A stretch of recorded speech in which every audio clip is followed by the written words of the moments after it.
আজকে যে ভিডিওটা করছি একটা অ্যাপেল আঁকছি, পেন দিয়ে আঁকছি।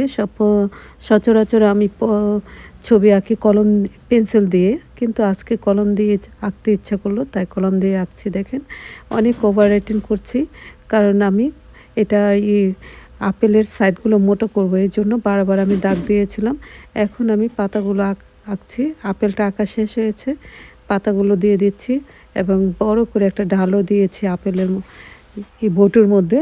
দেখেন ওই যে কত বড় একটা ঢাল দিয়েছি, ঢালের সাথে কিছু পাতাও দিচ্ছি, দিয়ে আমি কলম দিয়ে দিয়ে এভাবে গাঢ় করে দিচ্ছি।